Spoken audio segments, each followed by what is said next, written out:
नमस्कार, मैं प्रोफेसर धनंजय जोशी, गुरु गोविंद सिंह इंद्रप्रस्थ विश्वविद्यालय में अध्यापक और संकाय प्रमुख की भूमिका में हूँ। जैसा कि आपको पता है कि आज पूरा विश्व कोविड-19 के चलते इस पैंडेमिक पीरियड में जी रहा है और इस टाइम में हमें जैसा कि घर से बाहर जाने का आदेश नहीं किया गया है और ये लॉकडाउन 17 मई तक और बढ़ा दिया गया है। ऐसे में हमारे विभाग द्वारा यूनिवर्सिटी स्कूल ऑफ एजुकेशन द्वारा एक पहल की गई है कि हम यूट्यूब चैनल के द्वारा अपने यूट्यूब चैनल के द्वारा आप विद्यार्थियों को एवं सभी श्रोताओं को, उन सभी लर्नर्स को जो कि इस विश्वविद्यालय से संबद्ध महाविद्यालयों में बीएड कर रहे हैं या डिपार्टमेंट में एमएड के विद्यार्थी हैं या पीएचडी के शोधार्थी हैं या वो अन्य सभी विद्यार्थी जो कि किसी भी शिक्षा के कार्यक्रम से जुड़े हुए हैं, उनके लिए ये एक प्रयास है। मुझे आशा ही नहीं बल्कि पूरी उम्मीद है कि यह प्रयास हम सफल होंगे। ये आज के दौर में जो बहुत महत्वपूर्ण आवश्यकता है वो है कि मानवीय मूल्यों के संरक्षण की, मानवीय मूल्यों को बचाने की, क्योंकि the crisis of human values, जो वैल्यू सिस्टम है, जब जब उसका क्राइसिस होता है, जब जब उसका पतन होता है तो संसार में मानवता के ऊपर संकट आ जाता है। तो ऐसा ही कुछ मुझे लगता है कि आज एक संकट आज पूरी मानवता के ऊपर, आज पूरे विश्व के ऊपर इस कोविड-19 के द्वारा आ गया है। तो मैं आज अपने विचार the need of value education in this pandemic के ऊपर बात करना चाहूँगा इन कंटेम्प्रेरी सोसाइटी कि वैल्यू एजुकेशन या मूल्य शिक्षा की क्या आवश्यकता है। ये एक विषय के रूप में भी इंद्रप्रस्थ विश्वविद्यालय में पढ़ाया जाता है एवं ये उसके अलावा भारत के अन्य विश्वविद्यालयों में भी शिक्षण कार्य में इस विषय के ऊपर हमारे अध्यापक अपना ज्ञानवर्धन करते हैं और साथ में विद्यार्थियों को भी ज्ञानवर्धन करते हैं। तो मुझे इस वक्त सिर्फ जो विशेष बात आपके साथ करनी है वो ये करनी है कि हमें मूल्य शिक्षा या वैल्यू एजुकेशन की आवश्यकता क्यों पड़ी। मूल्य या वैल्यू के बारे में कहा जाता है कि they are not subject to teach, they are not, there is a saying, you cannot taught, it's caught. You cannot teach anyone because it's a very creative phenomena. Agriculture and education are the phenomena that you cannot cultivate. You cannot by force, you can enshrine. शिक्षा और खेती करना एक ऐसी दो विधाएं हैं जिनको आप जबरदस्ती इन्फ्यूज नहीं कर सकते। तो इसी तरीके से मूल्यों को आप जबरदस्ती संवर्धित नहीं कर सकते, उनको इंजेक्ट नहीं कर सकते। मूल्य तो बच्चा अपने परिवार से, अपने संस्कारों से और अपने माता पिता और अपने परिवार के वैल्यू सिस्टम से ग्रहण करता है। और हमारे भारतवर्ष में तो ये परंपरा रही है कि हमने मूल्यों को केवल जन्म के बाद ही नहीं माना। हमारे यहाँ तो परंपरा रही है कि हमने मूल्यों को एक अनवरत सीखने वाली प्रक्रिया माना है और ये विज्ञान ने भी आज इसको सिद्ध कर दिया है। इट हैज बीन प्रूव्ड कि आज जो बच्चे हैं वो जो जेनेटिक साइंस कहती है वो बहुत हद तक अपने पूर्व जन्म के संस्कारों से भी सीखते हैं और जब माता के गर्भ में भी सीखते हैं, जैसा कि सुभद्रा के गर्भ में अभिमन्यु ने सीखा था चक्रव्यूह का भेदन। उसी तरीके का वैज्ञानिकों ने भी प्रयोग किया भारत में और उसमें उन्होंने ये पाया, जैसा कि वाघभट्ट जी अपने विज्ञान में भी लिखते हैं कि 5 वर्ष का जब बालक हो जाता है गर्भ के अंदर तो वह सोचने लगता है और वो भावों को ग्रहण करने लगता है। ऐसा ही प्रोफेसर देशमुख जो कि मुंबई विश्वविद्यालय की कुलपति रही हैं, उन्होंने एक प्रयोग किया अपने कुछ साथियों के साथ एक मैटरनिटी हॉस्पिटल में, जहां डॉक्टर्स की टीम ने ये देखा कि कैसे संगीत शिव कुमार मिश्रा जी की जो बांसुरी वादक, शिव कुमार शर्मा जो बांसुरी वादक हैं, उनके साथ राग यमन के द्वारा उन्होंने ये प्रयोग किया गया, क्योंकि ये राग शोक का नहीं है, ये राग विषाद का नहीं है, ये खुशी का राग है। उसी तरीके से उन्होंने इस राग के माध्यम से जब ये प्रयोग करे तो आशातीत प्रयोग सफल सिद्ध हुए, क्योंकि बहुत सारी माताओं के ऊपर ये प्रयोग किए गए तो पाया गया कि कुछ बच्चों के अंदर उस राग को सुनने के बाद उन बच्चों ने हलचल के साथ उस चीज को खुशी के साथ उनके होठ फड़फड़ाए, उनके हाथ हिले। एक बालक जिसके हाथ हिले वो बहुत बड़ा तबला वादक बना, जिस बच्चे ने जो है अपनी उंगलियों को हिलाया वो वीणा वादक है। ऐसा बहुत कुछ, ये मैं नहीं कह रहा, ये स्टडीज ने प्रूव किया है। इसीलिए कहा गया है हमारे यहाँ 16 जो संस्कार हैं, उन 16 संस्कारों में इस बात का विशेष उल्लेख किया गया है कि बालक के अंदर जो संस्कार या जो कुछ माता सोचती है, जिस प्रकार के भी विचार वो अपने अंदर लाती है या जो भी संस्कार वो दे पाती है, बच्चा उन संस्कारों को सारी उम्र जीता है। ये बात महात्मा गांधी ने भी अपनी ऑटोबायोग्राफी सत्य के साथ योग में वो लिखते हैं, यदि मुझे पुतली बाई जैसी माता नहीं मिलती तो शायद मेरे अंदर इतना साहस नहीं आता। तो देश को मोहनदास करमचंद से महात्मा गांधी बनाने वाली वो जो माँ थी, जिसको पुतली बाई के नाम से हम जानते हैं, उन्होंने उनको लोरियों में संस्कारों के माध्यम से, मूल्य शिक्षा के माध्यम से, उन बड़े हमारे देश के वीरों की कहानियों के माध्यम से एक अदनी सी कट काटी वाले, एक छोटी सी हाइट वाले एक व्यक्ति को, जो कि बहुत साधारण था और उसे इतना असाधारण बना दिया कि आइंस्टीन जैसे बहुत बड़े वैज्ञानिक को ये कहना पड़ा कि दुनिया कभी विश्वास नहीं करेगी कि हाड़ मांस से बना एक महान व्यक्तित्व भी कभी इस संसार में चला था। कि पूरी दुनिया इस बात को कभी विश्वास नहीं करेगी कि दुनिया में इतना भी बड़ा महामानव हुआ। ये बात आइंस्टीन कहते हैं। वो तब कहते हैं ये बात जबकि उन्हें नोबेल प्राइज मिला, और वो इस बात पर आश्चर्य करते हैं कि महात्मा गांधी के होते हुए भी ये पुरस्कार मुझ जैसे एक छोटे से वैज्ञानिक को दिया, क्योंकि वो अपने को महात्मा गांधी के सम्मुख बहुत छोटा महसूस करते थे। तो दोस्तों, ये बात तो यहाँ पर किसी प्रकार की मैं तुलनात्मक कंपैरिजन की नहीं कर रहा आइंस्टीन और महात्मा गांधी के बीच, बल्कि जो बात मैं कहना चाह रहा हूँ आपसे, वो ये कहना चाह रहा हूँ कि दुनिया को इतना बड़ा जो एक शांति का जो पुरोधा मिला, जो मसीहा मिला, जिसके बारे में ये कहा गया कि दे दी बिना आजादी बिना खड़ग बिना ढाल, साबरमती के संत तूने कर दिया कमाल। ये जो महान व्यक्तित्व था जिसने पूरी दुनिया को ये बताया कि शांति से ऊपर कोई वर्चस्व नहीं होता, शांति से ऊपर कोई बड़ी ताकत नहीं होती। तो आज जिस कोरोना महामारी में हम रह रहे हैं, ऐसे ही किसी महामानव, ऐसे ही किसी वैज्ञानिक, ऐसे ही किसी साइंटिस्ट की आवश्यकता है जो दुनिया को फिर से जो साहस के साथ लड़ने की आवश्यकता दे। क्योंकि दोस्तों, मुझे लगता है कि जब हम दुख में जीते हैं तो सबसे बड़ी हमारे अंदर यूनिटी होती है। सुख हमारा इंडिविजुअल होता है और दुख हमारा कंबाइंड होता है। दुख की एकता हमें आपस में जोड़ती है।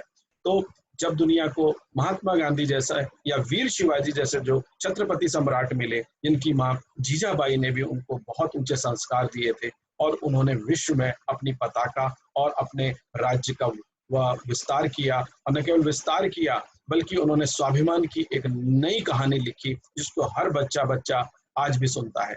ये केवल महात्मा गांधी या छत्रपति शिवाजी की निजी गाथा नहीं है, ये उन भारतीय माओ, उन लल्लाओं की भी गाथा है जिन्होंने बच्चों को अपनी दूध में, अपनी लोरियों में वो संस्कार दिए कि वो भगत सिंह की तरह 23 वर्ष की उम्र में इस दुनिया से चले गए। और जब भगत सिंह की माँ ने उनसे कहा था कि बेटा तुझे मेरे लिए अपनी बहू लानी चाहिए, तो उन्होंने कहा माँ, सारे दुनिया के लाल तो अपनी बहू ला रहे हैं पर मैं तो आजादी की दुल्हन को लेने जा रहा हूँ। और इस प्रकार के विचारों के साथ वो वीर जो है कोट लखपत जेल लाहौर के अंदर अपने अंतिम दिन तक भी है लिखता रहता है, सरफरोशी की तमन्ना अब हमारे दिल में है। तो मेरे दोस्तों, आज हमारे देश को जो सबसे बड़ी आवश्यकता है वो इसी प्रकार के चरित्र निर्माण की है, वो इसी प्रकार के व्यक्तित्व के निर्माण की है।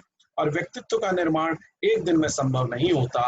व्यक्तित्व का बनने की प्रक्रिया केवल एक दिन की नहीं है, ये तो अनवरत चलने वाली प्रक्रिया है। और विज्ञान ने सिद्ध कर दिया है कि यदि बच्चे के अंदर पहले 3 वर्ष के अंदर संस्कार दिए जाएं, या बच्चे के अंदर पहले कुछ वर्षों तक माता पिता अगर उसके ऊपर कार्य करें, तो बच्चा एक आदर्श नागरिक बन सकता है। इसीलिए हमारे वेदों में भी कहा गया है, मातृ देवो भव, पितृ देवो भव, आचार्य देवो भव। यानी जो माँ है उससे बड़ी कोई अध्यापिका नहीं है। माता का जो महिमा मंडन है वो तो वेदों में भी, हर पुराणों में भी कहा गया, जैसा कि मैंने कह ही दिया है कि माँ से ऊपर कोई बड़ी शिक्षिका नहीं हो सकती, हम उसके ऋण से ऋण नहीं हो सकते। उसके बाद पिता की महती भूमिका है, इसलिए आचार्य से पहले पितृ देवो भव कहा गया कि पिता भी माता के साथ उतना ही संस्कार देने में अपनी महती भूमिका निभाते हैं। क्योंकि आज इस तरीके के न्यूक्लियर फैमिली सिस्टम में हम लोग संयुक्त परिवार का खंडन होने के बाद हम एकल परिवारों में जी रहे हैं, ऐसे में पिता का भी बराबर योगदान है कि अपने बच्चों के अंदर संस्कार दे। उसी के बाद जो अगला नंबर है वो है आचार्य देवो भव, गुरु।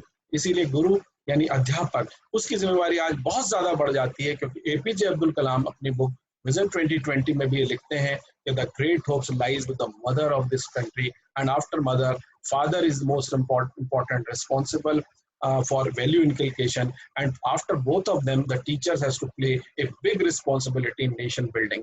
ये बात वो इसलिए कहते हैं क्योंकि उन्हें पता है कि आज इस प्रकार के न्यूक्लियर फैमिलीज में माता पिता के बाद बच्चों को संस्कार देने की जिम्मेवारी, उनको आचार विचार देने की जिम्मेवारी अध्यापक के कंधों पर आ जाती है। और अध्यापक यदि बच्चों को अच्छे संस्कार देते हैं, अगर उनके अंदर मूल्य शिक्षा की भावना जगाते हैं, तो वो विद्यार्थियों के अंदर एक मानव निर्मित करने की बहुत बड़ा भूमिका निभा सकते हैं। लेकिन अनफॉर्चुनेटली हमने ये देखा है कि आज अध्यापक भी अपने इस कर्तव्य बोध से परिचित नहीं है, या परिचित हैं तो वो इसको पूरा नहीं करना चाहते। वो पाठ्यक्रम पूरा कराने में, वो किताबों का ज्ञान देने में, वो रटने रटाने में इतना उलझ गए हैं कि हम आज भी अपने इस दायित्व को पूरा नहीं कर पा रहे। और यही वजह है कि आज भी हम एक विकासशील राष्ट्र हैं। हम विकसित राष्ट्र कब बनेंगे, हम होंगे कामयाब एक दिन का ये गाना हम कब तक गाएंगे? 70 वर्ष बाद भी विकास हमसे कितना दूर है, इसका आकलन अगर आपको देखना है तो 6.5 करोड़ बाल मजदूर आज भी हमारे देश में हैं, और अभी भी हम बहुत नीचे पायदान पर हो। पर उसके बाद भी उजाले की किरण है हमारे देश में, क्योंकि हमारे देश में आज भी बेस्ट टीचर्स हैं। आज भी विश्व में जो सबसे अच्छे अध्यापक हैं वो भारतीय माने जाते हैं। आज भी दुनिया के बेस्ट साइंटिस्ट इंडियंस को ही माना जाता है।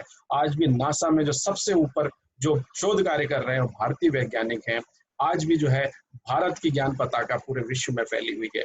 तो मुझे लगता है कि जो हमारे देश की जो ज्ञान पताका है, इसको अगर फैलाना है तो मूल्य शिक्षा, वैल्यू एजुकेशन को किसी सेपरेट सब्जेक्ट के तौर पर नहीं पढ़ाना, बल्कि हमने मूल्य शिक्षा या वैल्यू एजुकेशन को हर अध्यापक को सिखाना है, ताकि वो आने वाले जनरेशन को, आने वाले बच्चों के अंदर वो संस्कार दे सके।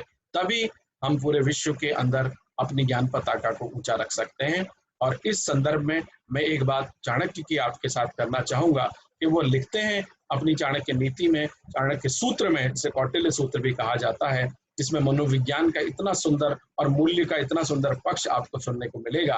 वो लिखते हैं, लालियेत 5 वर्षाणि 10 वर्षाणि ताड़ियेत प्राप्नोतु 16 वर्षे पुत्र मित्रे समाचरे। यानी कोई भी बालक जब वो पैदा होता है उसके 5 वर्ष तक उसको पूरी तरीके से प्यार लाड़ करना चाहिए, दुलार करना चाहिए, उसके साथ ऐसा ही व्यवहार करना चाहिए जैसे एक राजा एक रानी के साथ किया जाता है। उसके बाद वो कहते हैं, लाड़ियेत 5 वर्षाणि 10 वर्षाणि ताड़ियेत। अगले 10 वर्ष जो हैं, जो 5 से लेके जो 6 से लेके जो 16 साल तक के हैं, वो बहुत क्रूशल होते हैं। और आप भी जानते हैं, मनोविज्ञान भी ये कहता है कि जिस वक्त बच्चा टीन एज में प्रवेश करता है, जब बच्चा जो है एडोलेसेंट पीरियड में से पहले टीन एज पीरियड में जब वो आता है, तब उसके अंदर बहुत सारे मनोवैज्ञानिक, कई प्रकार के फिजियोलॉजिकल, शारीरिक और मनोगतिक विकास होते हैं, विकास होता है। और उस वक्त बच्चे की मनोभावनाओं और संवेदनाओं पर अंकुश नहीं रहता। ऐसे में अध्यापकों को एक रोल मॉडल की तरह माता पिता को भी ये जिम्मेवारी निभानी चाहिए कि बच्चे पथ से उपथ पे ना चलें, कहीं पथ भ्रष्ट ना हो जाएं। इसीलिए उस वक्त वो कहते हैं ताड़ियेत। ताड़ियेत का मतलब ताड़ना नहीं है, अर्थात उन पर नजर रखना है। और अंतिम पद है, जो लाइन है, वो कहती है कि प्राप्नोतु 16 वर्षे पुत्र मित्रे समाचरे। और जैसे ही वो बालक 16 वर्ष का को प्राप्त कर लेता है, तो वो बालक जो है कहीं से भी जो है वो पुत्र या वो पुत्री जो है जो 16 वर्ष की हो जाती है, वो फिर बालक नहीं रह जाते, वो माता पिता के सखा सखी बन जाते हैं, वो उनके मित्र बन जाते हैं। और जैसा कि आप जानते हैं, हमारे यहाँ तो एक कहावत भी है कि बाप का जूता जब बेटे के पाँव में आने लगे तब वो बेटा नहीं रह जाता, वो दोस्त बन जाता है। इसी तरीके से माँओं के लिए बेटियां बेटियां नहीं रह जाती, उनकी सहेलियां बन जाती हैं, जिनसे हम अपनी बातें शेयर कर सकते हैं। तो मुझे लगता है कि इतना वर्षों पहले जो हमारे गुरु आचार्य चाणक्य जैसे विद्वान ये बात कह गए, इसमें मनोविज्ञान के और मूल्यों की कितनी बड़ी बात है। हम आज अपने विश्वविद्यालयों में जीन प्याजे और वाइगॉट्स्की और ब्रूनर और मैस्लो जैसी बहुत सारी थेरीज को पढ़ाते हैं, और कभी भी हम अपने इन इंडिजीनियस साइकोलॉजिस्ट के बारे में नहीं पढ़ाते, इनके ज्ञान के बारे में नहीं पढ़ाते। हम कभी भी भर्तृहरि के बारे में नहीं पढ़ाते, हम कभी भी वाघभट्ट जी के बारे में नहीं पढ़ाते, हम सुश्रुत और चरक के बारे में भी नहीं पढ़ाते। हमने ये मान लिया है कि जो घर का जोगी जोगड़ा और गांव घाट का संत, कि जो बाहर से आएगा, जो वेस्टर्नाइज होकर के आएगा, वही मॉडर्नाइज कहलाएगा। जो हमारा अपना होगा वो पुरातन है, वो माइथोलॉजी है। इसीलिए लॉर्ड मैकॉले जैसे विद्वान जो हैं हमारे देश की उसको पोगापंथी में मिथ्यावाद कहते थे, इसे मिथ कहते थे, जबकि हमारे इस विज्ञान, हमारी ज्ञान परंपराएं मात्र मिथ नहीं है, वो किसी प्रकार का, उसको हम ये नहीं कह सकते कि वो सिर्फ और सिर्फ जो है मिथ थी या कोई मिथ्या था। मुझे लगता है कि हमारे देश की जितनी भी भाषाएं हैं, चाहे वो भारत की कोई सी भी भाषा हो, संविधान की अनुसूची में जितनी भाषाएं दी गई हैं वो सभी भारतीय मनोविज्ञान से बहुत परिपूर्ण है। आप किसी भी भाषा का साहित्य उठा लें, उसके अंदर मनोविज्ञान और मूल्यों की इतनी भरमार है। आप चाहे दक्षिण की रामायण उठा लें, चाहे आप जो है रामचरितमानस को उठा लें, जिसमें वो कहते हैं कि बड़ भागन मानस तन पावा, सुर सद ग्रंथ सभी यह गावा।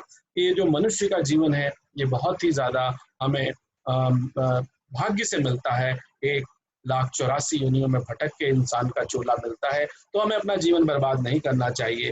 तो मुझे लगता है इस लॉकडाउन ने हमारे सामने कुछ मूल्यों को रखा है। इस लॉकडाउन ने हमें ये भी बताया है कि मैं भी रुका हूँ वहीं, तो भी रुका है जहाँ। सारी दुनिया का हाल एक जैसा है। कोई अपने को कैद में महसूस कर रहा है, कोई इन लम्हों को आज जी रहा है, इन लम्हों को खूबसूरत पलों में पिरो रहा है। तो ये बात सत्य है कि आज कुछ विद्यार्थी फोन करके ये बात कहते भी हैं कि हम एक तरीके के एंग्जाइटी, एक तरह के अवसाद, एक डिप्रेशन में जी रहे हैं कि लॉकडाउन और इस कोविड-19 के चलते हम दायरों में सिमट गए हैं। पर दोस्तों, आप ये भी सोचिए कि इन पलों को हम पिरोएं, क्योंकि आप आज इन लम्हों को अगर जिएंगे, आप एक इतिहास का लेखन का कार्य भी कर रहे हैं। क्योंकि परेशान होने से हालात नहीं बदलेंगे, सिचुएशन विल नॉट इम्प्रूव। अगर आप अपने घरों में परेशान होंगे तो आप हालात को नहीं बदल सकते। आप इन लम्हों को खूबसूरत बनाइए, अपने घर में, अपने जीवन साथी के साथ, अपने माता पिता के साथ, अपने बच्चों के साथ आप फिर से उन लम्हों को दोबारा से जिए। आप फिर से पुनरावृत्ति करिए, क्योंकि मुझे लगता है कि दिल बहलाने के लिए केवल एक मोबाइल की ही ज़रूरत नहीं होती। आज अगर आप पुरानी एल्बम को दोबारा से देखें, आप देखें कि आपने क्या कमाया, आप क्या-क्या चीज़ें इस उम्र तक पीछे छोड़ आए, और अपने उन पुराने साथियों तक अगर आप वापस जाएँ, फिर से एक नई शुरुआत करें, तो मुझे लगता है कि मुझे एक अध्यापक के नाते आप बहुत सारे मूल्यों को विद्यार्थियों को दे पाएँगे। क्योंकि एक अच्छा अध्यापक तो सिर्फ जो है एक लेक्चर देने तक, एक प्रकार से केवल एक बड़ा पाठ पढ़ाने तक उसकी भूमिका नहीं है। मैं मानता हूँ कि एक अध्यापक तो एक जीवित प्रयोगशाला होता है, वो तो एक अपने आप में एक पुस्तकालय होता है। आज बेशक स्कूल और यूनिवर्सिटीज़ के दरवाजे बंद हो गए हैं, पर अध्यापक तो फिर भी जो है अपने कार्य को कर रहा है। वो घर से ही अपने ज्ञान को दे रहा है, क्योंकि teachers never die, teacher never close themselves. अध्यापक तो हमेशा जिंदा रहते हैं, और एक अध्यापक तो वो होता है जो अपने विद्यार्थियों के अंदर भी इसी भावना को डालता है कि वो हर परिस्थिति में अपना बेस्ट समाज को दें। क्योंकि एजुकेशन का तो अर्थ ही ये है, ब्रिंग आउट द बेस्ट, एडुकेटम एडुसियर, जिससे एजुकेशन निकली है वो यही कहती है, लीड आउट द बेस्ट या मैनिफेस्टेशन ऑफ द बेस्ट। इसीलिए हमारे देश में विवेकानंद जी जैसे महान संत ये कहते हैं कि सुप्त शक्ति तुम हे मानव, उठो जागो प्रयाण करो। कि एजुकेशन जो है वह शक्तियों को जगा सकती है। हम शायद मानव से महामानव बन सकते हैं, क्योंकि व्यक्ति अगर चाहे तो वह दुनिया में हर कार्य जो असंभव है उसको संभव कर सकता है। और इस कार्य के लिए आज हमें जिन मूल्यों की आवश्यकता है वो हमें फिर से देखने पड़ेंगे। हमारे वो जो 10 धर्म के मूल्य हैं, जिसको शौच, दम, अस्ते, क्षमा, इस प्रकार के जो 10 के 10 मूल्यों की बात करती है हमारी संस्कृति, मनुस्मृतियाँ और प्रकार के वेदों में जितने भी मूल्य कहे गए हैं, तुलसीदास जी कहते हैं, बहुत सुंदर शब्दों में कहते हैं, दया धर्म का मूल है, पाप धर्म अभिमान, और तुलसी दया न छाड़िए जब लग घट में प्राण।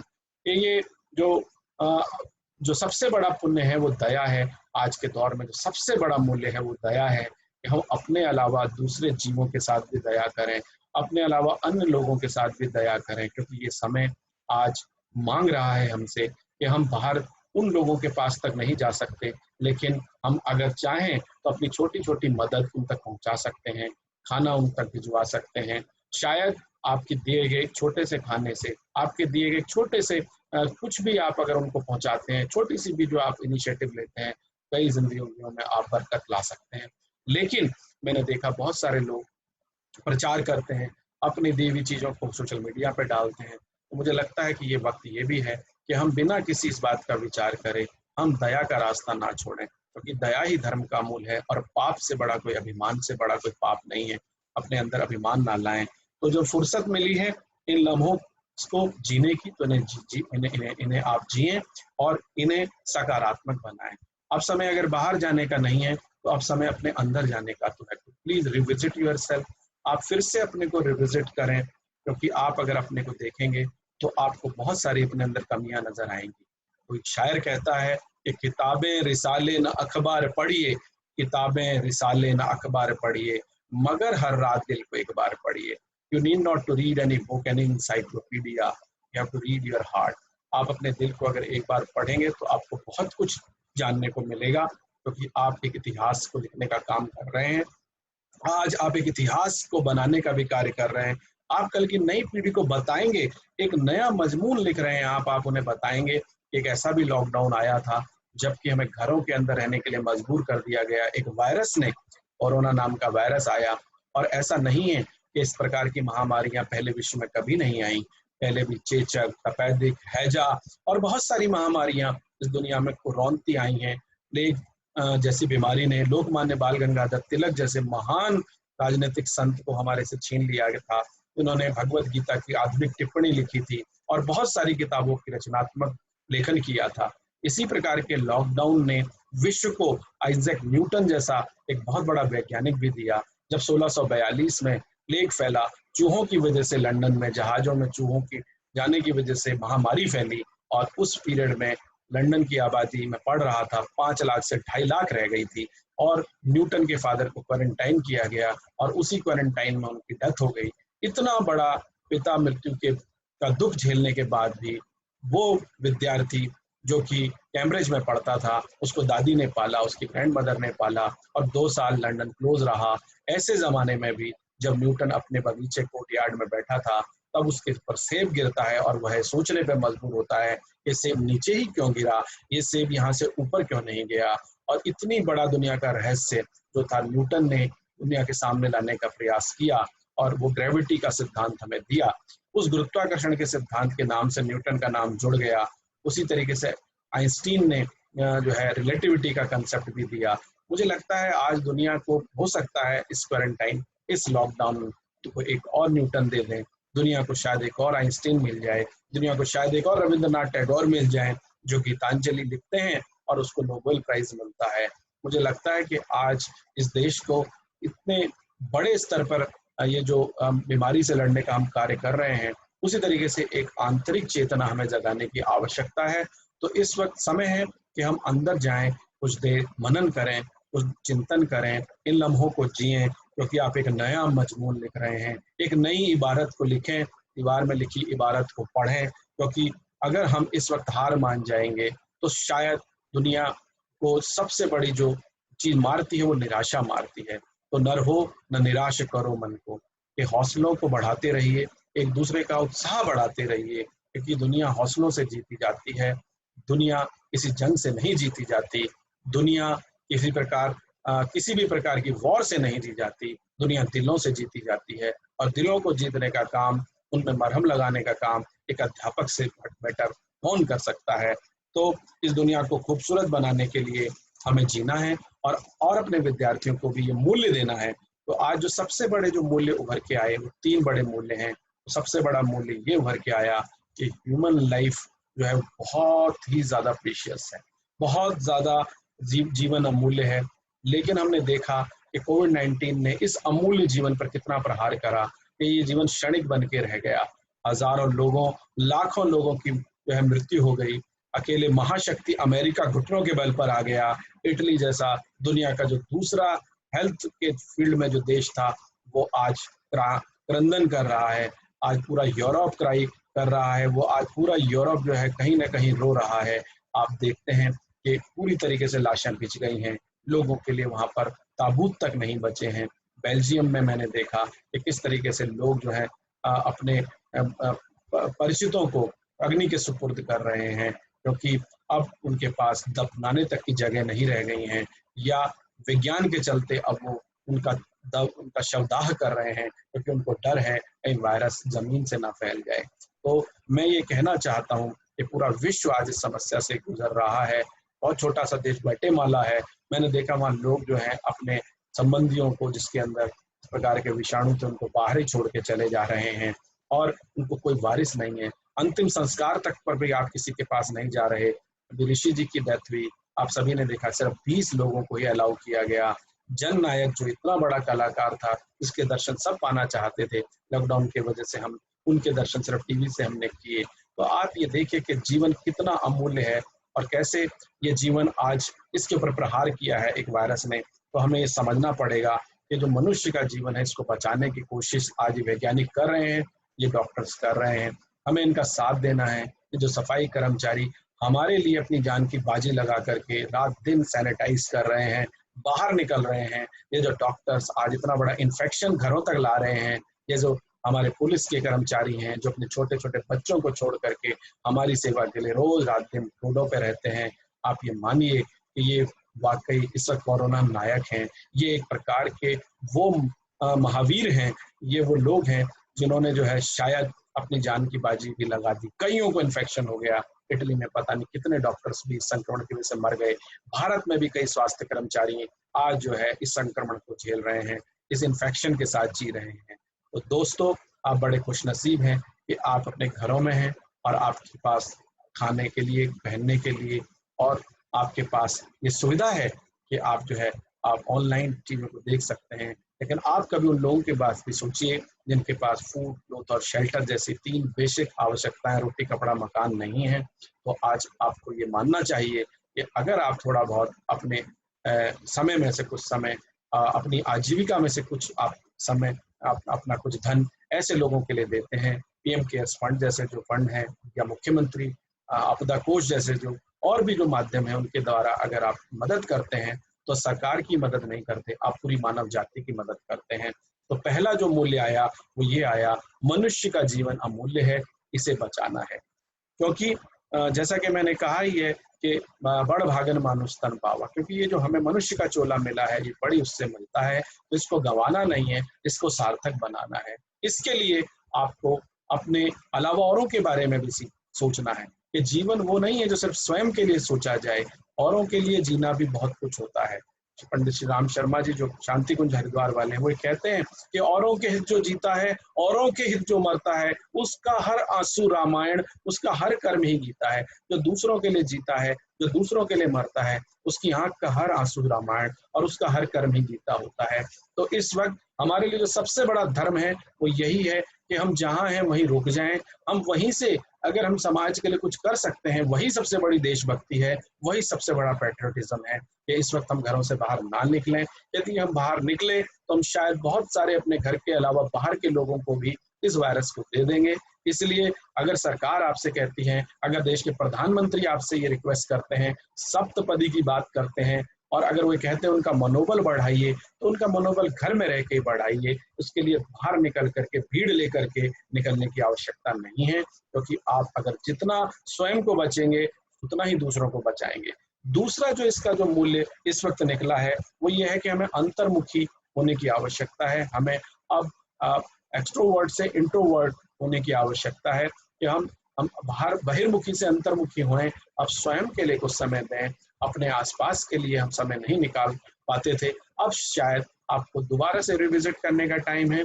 अपनी पुरानी किताबों को पलटिए, उनके पन्नों को पलट के देखिए, और देखिए कि शायद ये दुनिया जो है कितनी हसीन है, लेकिन इस भाग दौड़ की, इस अंधी भाग दौड़ में, इस कट थ्रॉट कॉम्पिटिशन में शायद हमने जो बेसिक वैल्यूज थी वो कहीं हमने गंवा दी, और इंसान जो है सिर्फ कमाने के चक्कर में, 4 पैसे लाने के चक्कर में, इस भौतिकवाद के चक्कर में शायद अपना जीवन पूरी तरीके से उसने बर्बाद कर दिया।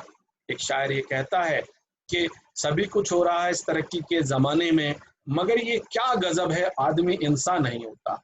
कि सभी कुछ हो रहा है, we are becoming everything, we are becoming scientist, we are becoming technocrats. हमने आज मंगल तक की यात्रा कर ली है, हम चांद तक भी पहुंच गए हैं, हम वहां भी जीवन की तलाश कर रहे हैं, लेकिन क्या हम एक असली मानव को बना पाए? इसको महात्मा गांधी कहते थे, जो नरसिंह मेहता का भजन था, वैष्णव जन तो तेने जे कहिए, जे पीर पराई जाने रे, पर दुखे उपकार करे तोरे मन अभिमान न आने रे। क्या वो वैष्णव जन बना पाए? क्या हम अपने शैल से, क्या हम अपनी निजी दीवारों से हम बाहर निकल पाए? क्या हमने ऐसे लोगों का निर्माण किया जो परहित के लिए भी सोचें, या परहित उपदेश बहुत गहरे तक ही हम रहे? तो मुझे लगता है कि इन सभी चीजों के लिए आज अंतर्मुखी होने का समय है। आप थोड़ा देर ध्यान में बैठिए, कोई प्रयास मत करिए, सिर्फ आंखें बंद करके अपने अंदर जाइए, मनन करिए, चिंतन करिए, क्योंकि जो भारतीय ज्ञान परंपरा है उसमें श्रवण, मनन और निध्यासन, सुनना और उसके बाद उसका मनन करके उसको रिफ्लेक्ट करना। इसीलिए कंसेप्ट भी आया teacher as a reflective practitioner. Teacher वो है जो सिर्फ और सिर्फ ज्ञान को केवल अपने तक ही ना रखे, बल्कि उसको अंतर से बाहर लाके उसको रिफ्लेक्ट भी करे, उसका केवल चिंतन और मनन ही ना करे बल्कि उसका अवलंबन भी करे, उसको उसको कहीं ना कहीं रिफ्लेक्ट भी करे। इसीलिए एनसीटी 2009 में डॉक्यूमेंट लाया, teacher as a reflective practitioner.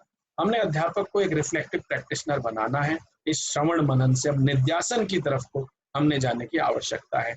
और इसके बाद एक मूल्य निकल के आता है, वो ये आता है कि हमें प्रकृति के बारे में सोचना है। क्योंकि यदि हम प्रकृति के बारे में नहीं सोचेंगे, यदि हम नेचर के बारे में नहीं सोचेंगे, तो नेचर कभी भी कोरोना के रूप में, या किसी बाढ़ के रूप में, या नेचर कभी सुनामी के रूप में, या नेचर किसी भी रूप में इंसान को चेताती अवश्य है। जब जब देखिए धर्म की हानि होती है, और आपने वो सुना ही होता है कि जब जब जो है किसी भी प्रकार की हानि होती है, तब पर ईश्वर भी मनुष्य को चेताने के लिए अवतारों के रूप में आते हैं, और वो हमें बताते हैं कि असली मार्ग क्या है। इंसान जब भी पथभ्रष्ट होता है, उसको समझाने के लिए कोई ना कोई ताकत हमेशा एक कुदरत ये इशारा करती है, चाहे वो भूकंप बनती है, चाहे सुनामी बनती है। तो हमने जिस तरीके से पिछले आप देखिए 10 वर्षों में प्रकृति का क्या हाल किया, कि हमारी ओजोन लेयर डिप्लीट हो गई, हमारे यहाँ हम लोग जिस हवा में सांस ले रहे थे वो इतनी प्रदूषित हो गई कि हमें हेल्थ इमरजेंसी तक लगानी पड़ी। हमने अपने यहाँ पर इतनी ज़्यादा हमारा पीएम लेवल इतना बढ़ गया, हमारी हवा इतनी प्रदूषित हो गई कि सांस लेना मुश्किल हो जाता है। जब भी अक्टूबर नवंबर के बाद के महीने, दिवाली के बाद के महीने आते हैं, सरकार को सारे कार्य बंद कर करके हेल्थ इमरजेंसी लगानी पड़ी। इस बार बहुत ज़्यादा पॉल्यूशन था। आप देखिए, अगर अब बाहर निकलते हैं जबकि इंसान घरों में कैद है, man are locked, nature is unlocked.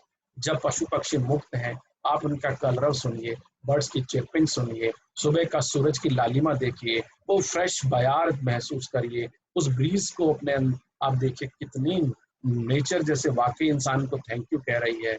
वो गंगा का पानी फिर से निर्मल हो गया, वो जो नदी बन चुकी थी यमुना, वो जो काली नदी हो चुकी थी, वो शायद फिर से जो है एक नदी जो है जब खत्म हो जाती है तो दोस्तों एक पूरी सभ्यता खत्म हो जाती है। इस नदी के किनारे कृष्ण कन्हैया ने जो है ग्वालों के संग और अपनी गोपियों के संग रास रचाया हो, वो नदी जब एक नाला बन जाती है, जब तो पूरा सभ्यता खत्म हो जाती है। और नदियां अपने साथ जीवन लेके आती हैं, ये माता के समान होती हैं। लेकिन इंसान ने नदियों को क्या दिया? प्रदूषण दिया, उनको धुआं दिया, गंदगी दी।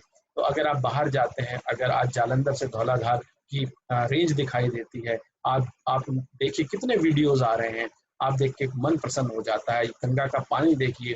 तो इंसान अगर थोड़ा रुक जाए, प्रकृति को थोड़ा सा समय दे, प्रकृति को गंदा ना करे, तो ये नेचर ने आज ये संदेश दे दिया। और आज हमारे को अगर हमने प्रकृति के बारे में नहीं सोचेंगे, तो शायद हम सबसे बड़ा जो मूल्य वो यही है कि जो भी मनुष्य अपने समय के साथ, अपनी प्रकृति के साथ न्याय नहीं करेगा, तो कभी वो केदारनाथ में काली नदी का बाढ़ बन के आती है, कभी वो सुनामी बन के लौट जाती है। तो मुझे लगता है साथियों कि अगर हमने प्रकृति को माँ के रूप में अगर पूजा था, हमारे शास्त्रों ने भी यही प्रार्थना करी कि पृथ्वी ही शांति, अंतरिक्ष है शांति, पाप शांति, काम शांति, क्रोध शांति, शांति देवो शांति।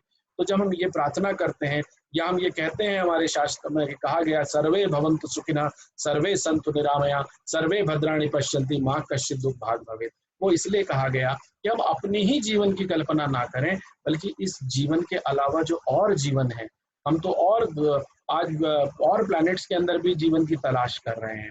तो हमें आज ये कोशिश करनी चाहिए कि हम उन जीवन को, वो जो जीवन है उनके बारे में भी सोचें जो आपके अधीन है, वो जो बेजुबान हैं, जो बोल नहीं सकते, उनके बारे में भी सोचें। क्योंकि ये भारतीय परंपरा रही कि गाय के लिए रोटी निकालना, कुत्ते के लिए खाने को अलग निकालना, जूठन या कुत्ता अपने घर का पहली रोटी गाय को देना, अपने पशुओं को पहले खाना देना, अपने घर के रखवाले तक को भी देना, ये भारतीय परंपरा की बहुत बड़ी दुनिया को, इसको हम पुराना कह चुके हैं, वो पुराना नहीं है, वो नवीन बन के आ रहा है। भगवान श्री कृष्ण इसी परंपरा में कहते हैं कि न दैन्यम न पलायनम, कि अर्जुन ना तो तुम भाग सकते हो, ना इस स्थिति से निकल करके एस्केप कर सकते हो, ना कहीं अपने को बचा सकते हो। ये परिस्थिति है जिसमें ना भागो ना विमुख हो जाओ, इस परिस्थिति का सामना करो। क्योंकि वो ये बात भगवत गीता में भी ये बात कहते हैं कि इंसान की तीन ही प्रकार की अंत होना है, या तो राख बन जाना है जिसे भस्म कहते हैं, और हमारे यहाँ तो भगवान शंकर उस भस्म को भी महाकाल में जाइए उससे अभिषेक किया जाता है। तो मनुष्य या तो भस्म बन जाएगा, या फिर वो दबा दिया जाएगा, जैसे कि अन्य धर्मों में दबा दिया जाता है तो कीट बन जाते हैं, या फिर कुछ धर्मों में उनको, पारसी धर्म या और यहूदी धर्मों में एक मान्यता है कि उनको चील कौवों के लिए खाने के लिए छोड़ दिया जाता है, और वो जो चील कौवे जो उन्हें खाते हैं वो उनको खाने के बाद जो मल देते हैं उससे फिर वृक्ष बन जाते हैं, उनकी विष्ठा से फिर से बीज बन जाते हैं। तो तीन ही मनुष्य की प्रवृत्ति है, या तो भस्म बन जाएगा, या कीट बन जाएगा, या वो बीज बन जाएगा। तो आज इन तीनों प्रकृतियों को आप सोच लीजिए कि कितना क्षणभंगुर जीवन है। कि कबीरदास साहब कहते हैं कि पानी केरा बुदबुदा अस मानस की जात, देखत ही छुप जाएगा जो तारा प्रभात। ये मनुष्य का जीवन तो वाकई पानी के समान बुदबुदा है, कैसे वो बुलबुला आया कैसे चला गया। इरफान साहब 53 साल की उम्र में देखते ही देखते हाथों ही हाथों में हमारे बीच से चले जाते हैं, और हम देखते ही रहते हैं कि इतना बड़ा नायक जिसने इतने बड़े बड़े अपने लाइफ से, they are legend, they are not, they have lived once their life but they have given the message of proud life। ऋषि जैसे जो लोग रहते हैं, ऋषि कपूर जैसे, कितना सुंदर व्यक्तित्व था, क्या वो थे, लेकिन काल की गाल से कोई नहीं बच पाया है। क्योंकि वो फिर कहते हैं कबीर साहब के 10 द्वारे का पिंजरा, तामे पंछी पौन, रहीबे को आचरज नहीं उड़ जाए तो कौन। ये जो 10 द्वारों का पिंजरा है, इनमें आत्मा रूपी जीव जो है वो बैठा हुआ है, किस द्वार से वो निकल जाए। इन 10 द्वार है इंसान के शरीर में, कहीं से भी निकल जाएगा। जब ये रहता है तब आश्चर्य नहीं है, उड़ जाता है तो हम फिर क्यों आश्चर्य करते हैं, क्यों रोते हैं, क्योंकि ये नहीं पता कि कौन सी सांस आखिरी सांस है। इसलिए जब तक जी आप दूसरों के लिए जिए। इसीलिए हमारे यहाँ कहा गया, भगवान गौतम बुद्ध भी कहते हैं, भगवान महावीर भी यही बात कहते हैं, अहिंसा परमो धर्म, और जियो और जीने दो। ये समय है, ये मूल्य है कि हम जिए और दूसरों को भी जीने दें। इस वायरस ने शायद हमारी मानवता के ऊपर ये जो संकट आया है, कि इतने बड़े लेवल पर भी हम काबू करने की कोशिश कर रहे हैं पर नहीं हो पा रहा, क्योंकि शायद इंसान ने प्रकृति के साथ बहुत ज्यादा छेड़छाड़ करी, इंसान ने उन बेजुबानों को मार के खाना शुरू कर दिया, और शायद वही एक अभिशाप आज चीन के माध्यम से, उस चीन की उस मार्केट के माध्यम से जहां पर बेजुबानों को मार के खाया जा रहा था। शायद मैं नहीं कहूँगा क्योंकि मैं इस डिबेट में नहीं पढ़ना चाहता कि शाकाहार मांसाहार, लेकिन मुझे लगता है कि हमें सोचना चाहिए, क्या हमें दूसरों का जीवन खत्म करना चाहिए, उनको मार के खा जाना चाहिए, क्या कहीं ना कहीं उनका श्राप इंसान को नहीं लगता है। तो शायद ये समय अब हमें ये बताता है कि हमें समय का सदुपयोग करना है। ये एक बहुत बड़ा मूल्य है कि हमें समय का सदुपयोग करना है। इन समय को सदुपयोग करने के तरीके हैं कि आप फिर से बच्चों के साथ आप समय निकालें, कुछ देर के लिए मोबाइल को साइड रख दें, आप सोशल वर्ल्ड, इस वर्चुअल, इस डिजिटल टेक्नोलॉजी से बाहर आएं, क्योंकि हम वर्चुअल वर्ल्ड में बहुत ज्यादा जीते हैं और शायद उसी को असलियत मानते हैं। कई बार बड़ी फेक न्यूज फ्लॉट होती हैं और आगे बढ़ती चली जाती हैं, इसकी परिणति बहुत ज्यादा दुखदायी होती है, कई दंगों के रूप में होती है, लेकिन हर इंसान में हर हालात में इंसानियत ही तार तार होती है। आखिर इंसान ही मरता है, आखिर गरीब ही मरता है, क्योंकि वही पिसता है। तो मुझे लगता है कि ऐसी फेक न्यूज को नहीं देखें, उस समय मीडिया से भी परहेज करें, क्योंकि मीडिया एक न्यूज को, हर न्यूज को ब्रेकिंग न्यूज बताता है, और कई बार बहुत सारे लोगों का रक्तचाप बढ़ जाता है, बीपी बढ़ जाता है। सुबह आप अखबार पढ़िए तो आपको शाम तक टेंशन रहती है, क्योंकि इंसानियत तार तार जब होती है तो संवेदनशील व्यक्तित्व जो होते हैं, एक अध्यापक के तौर पर जो भी एक संवेदनशील व्यक्ति होता है, वो उसको बड़ी निराशा होती है। तो मुझे लगता है कि कुछ देर जो पॉजिटिव साइकोलॉजिस्ट हैं आज के दौर के, जो साइकोलॉजिस्ट है, मनोवैज्ञानिक है, वो ये कहते हैं कि अडेप्टेशन यानी अडेप्टेबिलिटी, मनुष्य को अब अडेप्ट कर लेना चाहिए, मनुष्य को अब इस स्थिति को स्वीकार कर लेना चाहिए, ये अडेप्टेशन है। क्योंकि हम वर्तमान को बदल नहीं सकते हैं। बहुत लोग कह रहे हैं कि लाखों रुपए फंस गए हैं, बहुत सारा नुकसान हो गया है। आप परिस्थिति को नहीं बदल सकते। जो हो रहा है वो पूरी दुनिया के साथ हो रहा है। अगर इकोनॉमी में कोई स्लो ग्रोथ हो रही है तो पूरे पूरे वर्ल्ड की इकोनॉमी में स्लम्प आ रहा है। अगर सेंसेक्स गिर गया तो सारी दुनिया का सेंसेक्स गिर गया। अगर आप घरों में कैद हैं तो पूरी दुनिया घरों में कैद है। तो ऐसा तो नहीं है कि आपके साथ ही ऐसा हो रहा है। मुझे एक कहानी याद आती है, ये महाभारत की कहानी है कि जब युधिष्ठिर के चारों भाई जो भीम, नकुल, सहदेव और अर्जुन उस सरोवर जाते हैं, जिस सरोवर का पानी लाक्षागृह के बाद वो पीते हैं, पीते सारे पी के बेहोश हो जाते हैं। तब एक युधिष्ठिर थे जो जिंदा रहते हैं, और यक्ष जो उस पेड़ के का जो राजा था, वो यक्ष उनसे कहता है अगर तुमने मेरे प्रश्नों का जवाब दिया तो मैं तुम्हारे चारों भाइयों को जीवित कर दूंगा। तो एक प्रश्न ये था कि सबसे बड़ा सत्य क्या है। युधिष्ठिर जो धर्मराज के पुत्र थे वो कहते हैं सबसे बड़ा जो सत्य है वो वस्तु स्थिति या यथा स्थिति को स्वीकार करना है। Accept the reality is the biggest truth, and the biggest truth is that you are living with this virus, you are living in this pandemic period, that you have heard only these words quarantine, pandemic was the part of dictionary, but we are now seriously we are searching the meaning of these things. हम इन शब्दों का केवल शायद dictionary में कभी पढ़ा होगा, लेकिन आज हम देख रहे हैं कि वो इलाका सील हो गया, वो क्वारंटाइन कर दिया गया, वहां पर लोगों को पूरी तरीके से घर के अंदर रखा गया है और क्वारंटाइन किया गया है, अलग कर दिया, आइसोलेट कर दिया, और पूरा विश्व पेंडेमिक में जी रहा है। तो ये वर्ड पेंडेमिक, एपिडेमिक, ये आपदा शायद किताबों का पार्ट था, पर आज हम देख रहे हैं। तो मुझे लगता है कि इस पूरे के पूरे दौर में जो मूल्य जो निकल के आए हैं, इनके ऊपर मैंने आपके साथ बात करी है। और उसके अलावा जो कुछ और मुझे लगता है जो आज वैल्यू जो हैं, जो मूल्य हैं, उनको अगर मैं और आप थोड़ा सा आपके साथ करूं तो वो ये है, जो जैसा कि दुष्ट ने कहा कि आपको वर्तमान को स्वीकार कर लेना है, to focus on your present and what is the reality. जो आज है सत्य उसको स्वीकार करिए, and because you can not control the future, क्योंकि भविष्य आपके हाथ में नहीं है, आप वर्तमान। हम या तो पास्ट में जीते हैं या फ्यूचर की वरी में जीते हैं, हम प्रेजेंट में नहीं जीते। और अगर हम वर्तमान में जिएंगे, अगर हम वर्तमान के अंदर रहेंगे, तो हम शायद पूरी दुनिया के लिए बहुत कुछ कर सकते हैं। हम अभी मानवता को बचाएं, तभी भविष्य बच पाएगा। इसीलिए सबसे अच्छा जो सबसे बड़ा जो धर्म है वो धर्म है कि यथा स्थिति या वस्तु स्थिति को आप स्वीकार करिए। एक्सप्रेस योर फीलिंग्स, जो दूसरा मूल्य है वो ये है कि आप अपने को बयां करिए, अपने को एक्सप्रेस कीजिए, चाहे वो हॉबीज के थ्रू करिए, चाहे डायरी लिखने के थ्रू करिए, चाहे कविता लिखने के माध्यम से करिए, चाहे वो किसी भी प्रकार की आप क्रिएटिविटी के साथ करिए, पर इसको केवल खाने पीने और सोने में व्यर्थ मत करिए। कोई नया शौक पालिए। एक शायर कहता है कि जिंदगी सिर्फ सेहत के सहारे कटती नहीं, जिंदगी को कुछ शौक भी चाहिए। कि जिंदगी सिर्फ सेहत के सहारे नहीं कटती, उसके लिए कुछ शौक चाहिए, कुछ अच्छे दोस्त चाहिए, कुछ अच्छे मित्रों से बना कीजिए। जो पुराने मित्र आपकी जीवन यात्रा में पीछे छूट गए हैं, थोड़े समय उनके साथ में निकालिए, फिर से ट्रेवल करिए अपने पास्ट को, अपनी उन यादों को समय दीजिए। नॉस्टैल्जिया कई बार अच्छा भी होता है कि आप फिर से पुराने जमाने के इन गानों को सुने, फिर से मोहम्मद रफ़ी के उन नगमों को सुने, फिर से जगजीत सिंह की उन गजलों को सुने, और कुछ आप भी क्रिएटिव करें, कुछ लिखें, कुछ नया करें, कुछ नया अगर ट्राई करते हैं, अगर कहीं नई रेसिपी बनाते हैं तो उसे ट्राई करिए, क्योंकि अब समय आपके पास है कि आप अपने लिए, अपने परिवार के लिए कुछ कर सकते हैं, आप अपने पेरेंट्स के लिए कुछ कर सकते हैं। जो बुजुर्ग हैं वो ज़्यादा वनरेबल हैं, वो ज़्यादा इस वायरस की वजह से विक्टिम बन सकते हैं। आप उनका ध्यान रखिए, क्योंकि ये वायरस उन पर ज़्यादा प्रहार कर रहा है, जिनकी रेजिस्टेंस पावर, जिनकी जो है शरीर की जो पावर, रेजिस्टेंस पावर जिसे कहते हैं, रेजिस्टेंस, वो पावर खत्म होती जा रही है।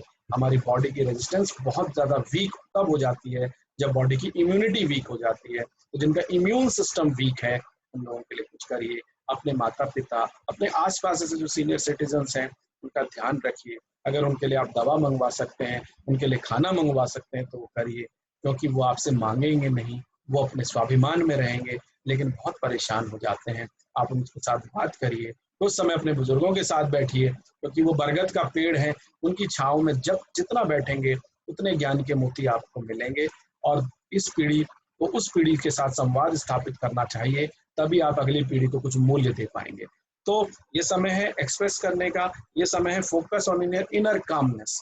आप अपने अंदर की जो कामनेस है, अपने अंदर की जो इनर ब्यूटी है, अपने अंदर की जो इनर जो एक जिसे अंतर्नाद कहा गया, वो जो अंतर्नाद है उसको सुनने का प्रयास कीजिए, क्योंकि जो गूंज हमारे अंदर से निकल के आती है, जो ओम की ध्वनि जो इस पूरे ब्रह्मांड में फैली हुई है, उसको नासा ने भी प्रूव कर दिया है, उस ओम की ध्वनि को सुनिए, अपने अंदर के नाद को सुनिए, क्योंकि वही नाद आपको शायद सत्य चित्त आनंद, जो महर्षि अरविंद कहते हैं इंटीग्रल फिलॉसफी में, उस तक पहुंचा सकता है। तो आप प्रैक्टिस कीजिए माइंडफुलनेस का। माइंडफुलनेस फोकस है, 100% आपको आपको प्रेजेंट में रहना सिखाता है। आप इसको करिए। आप जब आंख बंद करते हैं तो विचारों को कंट्रोल मत करिए, उन्हें बहने दीजिए, सिर्फ अपनी श्वास, अपनी ब्रेथ के ऊपर ध्यान रखिए और उसका आवागमन देखिए। आप देखेंगे कि जब आप आंख खोलेंगे आपको दुनिया परिवर्तित महसूस होगी। आप ना बीमारी को रोक सकते, ना आप इसके आंकड़ों पर आपका किसी प्रकार का कंट्रोल है, लेकिन आपका अपने ऊपर कंट्रोल है कि अगर आप अपने को रोक सकते हैं तो जरूर रोकिए। इस लक्ष्मण रेखा को मत लांघिए। Don't indulge in argument. आप बेवजह की आर्ग्यूमेंट से बचें, क्योंकि आज हमने देखा कि लोग आर्ग्यूमेंट में बहुत ज्यादा यकीन करते हैं कि वाद अच्छा है पर विवाद अच्छा नहीं है, क्योंकि वाद और विवाद से भी ऊपर एक चीज है जिसे संवाद कहा जाता है। थीसिस एंड एंटीथेसिस का मिक्सचर है, सिंथेसिस है। तो आप किसी भी प्रकार के आर्ग्यूमेंट से नहीं बने, रिश्तों को बचाना सीखिए, क्योंकि रिश्तों को टूटना तो बहुत आसान है, रिश्तों को बचाने में एक उम्र लग जाती है। झुकना सीखिए, हम्बलनेस सीखिए, क्योंकि एक शायर कहते हैं बहुत खूबसूरत शब्दों में कि झुकता वही है जिसमें कुछ जान होती है, अकड़ खास मुर्दे की पहचान होती है।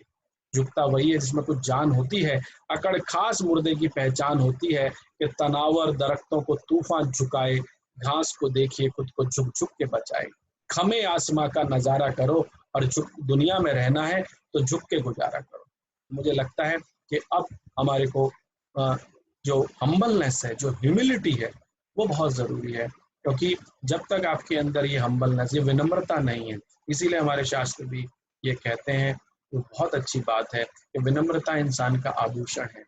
ये जो पहली चीज है, विद्या ददाति विनय विनयाति पात्रता। विनय यानी ह्यूमिलिटी, किसी के सामने झुकना का अर्थ अपनी ईगो को खत्म करना नहीं, अपने स्वाभिमान को मारना नहीं है, लेकिन अगर हम अपनी स्वेच्छा से अगर किसी के सम्मान में झुकते हैं तो उससे बड़ा कोई पाप, कोई उससे बड़ा कोई मूल्य नहीं है, और अगर आप उससे नहीं बचते तो वो एक बहुत बड़ा पाप है।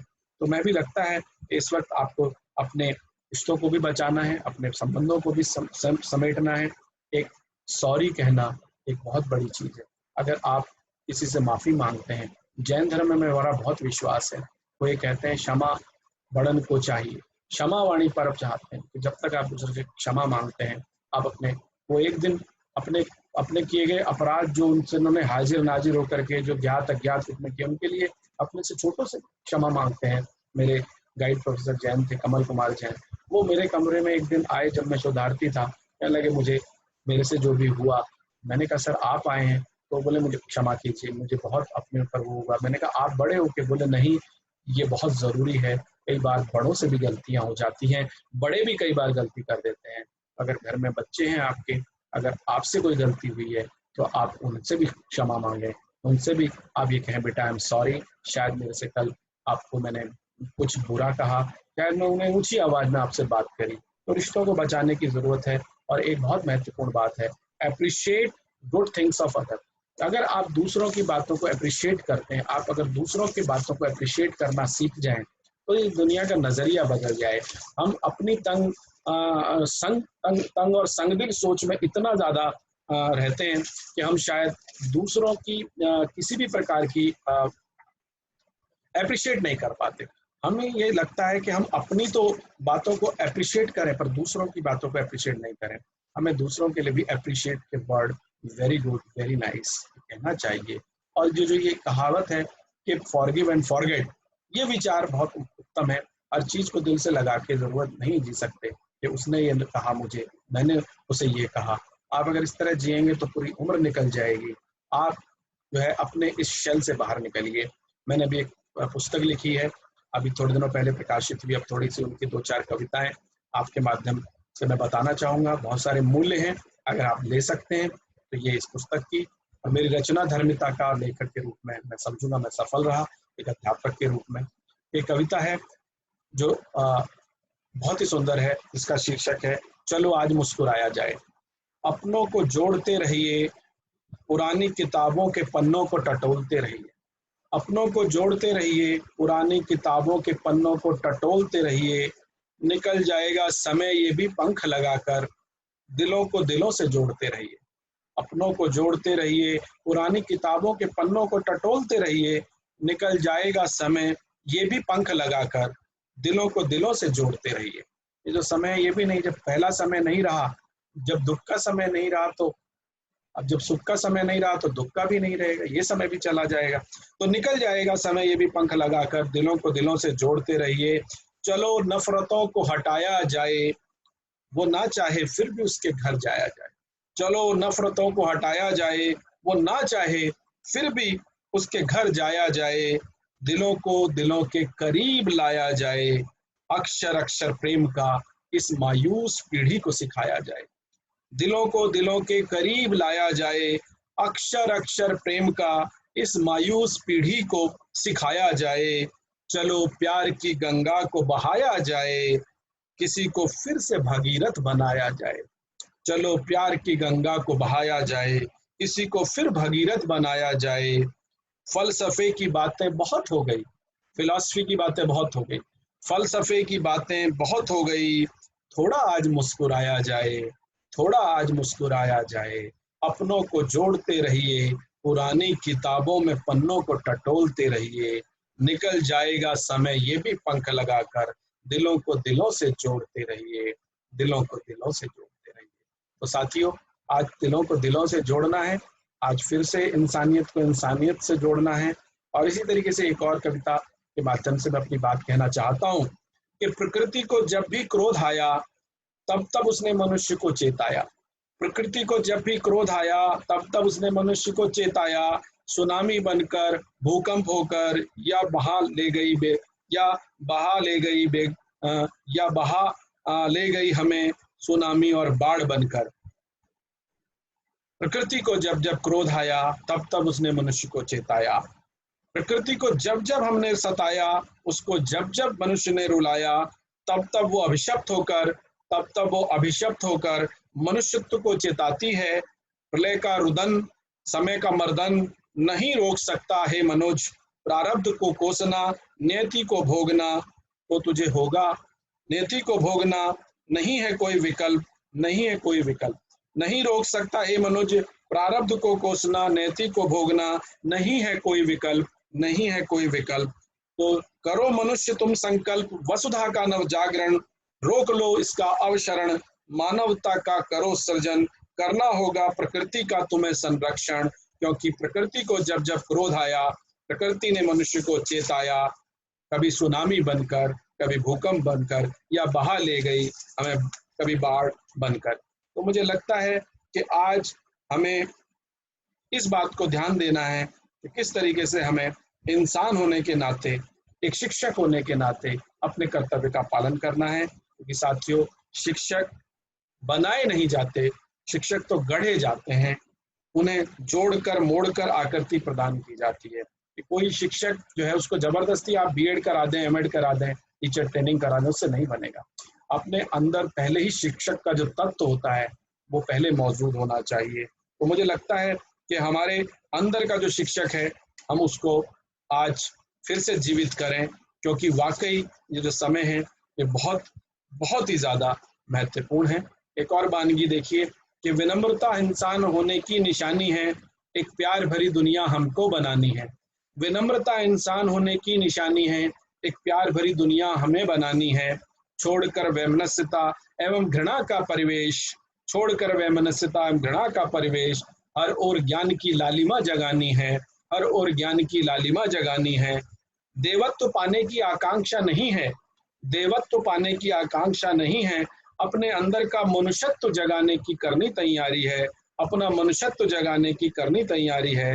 सामर्थ्य मांगना है विधाता से और शक्ति की लालसा नहीं, पुरुषार्थ करने की तन्मयता बढ़ानी है, पुरुषार्थ करने की तन्मयता बढ़ानी है।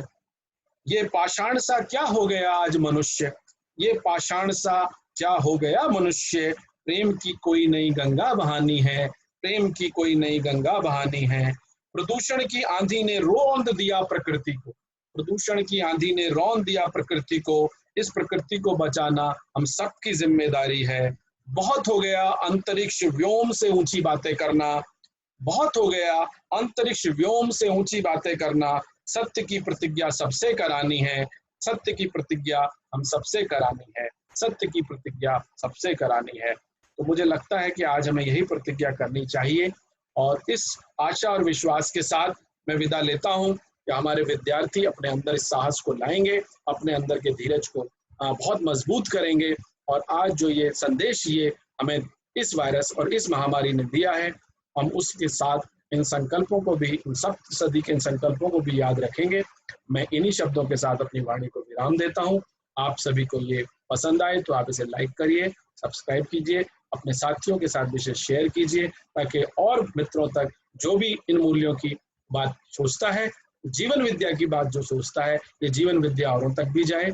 मैं इसके लिए अपने जो विद्यार्थी उनका विशेष धन्यवाद करूंगा कि उन्होंने साहस दिया कि हम अपनी बात को रिकॉर्ड करें और उनको ये बात जो हमने कक्षा में कही, इन्हीं चीज़ों को हम दोबारा से इस माध्यम से, इस YouTube के माध्यम से, इस वीडियो के माध्यम से दे रहे हैं। मुझे आपके विचारों का, आपके दिए सुझावों का, आपके दिए प्रश्नों का बहुत इंतजार रहेगा। आप अपने प्रश्नों को भेजिएगा मेरी ईमेल के द्वारा, जो इसमें द्वारा शेयर कर दी जाएगी। और आपके प्रश्न अगर चाहते हैं और सुझाव आते हैं तो निसंदेह मैं समझूंगा कि मेरा ये विचार, मेरा ये आज का व्याख्यान सफल रहा। मैं आप सभी को नमन करता हूँ, मैं अपने देश के शिक्षकों को नमन करता हूँ और आशा करता हूँ ये शिक्षक ही देश के प्राण प्रणेता है, तो वो इस संकट काल में, संक्रांति काल में वह दो चार विवेकानंद बनाए, ऐसे रामकृष्ण परमहंस जैसे शिक्षक जो इस देश में रहे हैं। मैं उसकी थाती को, उस परिपाटी को नमन करते हुए आपसे विदा लेता हूँ। जय हिंद, जय भारत, वंदे मातरम। धन्यवाद।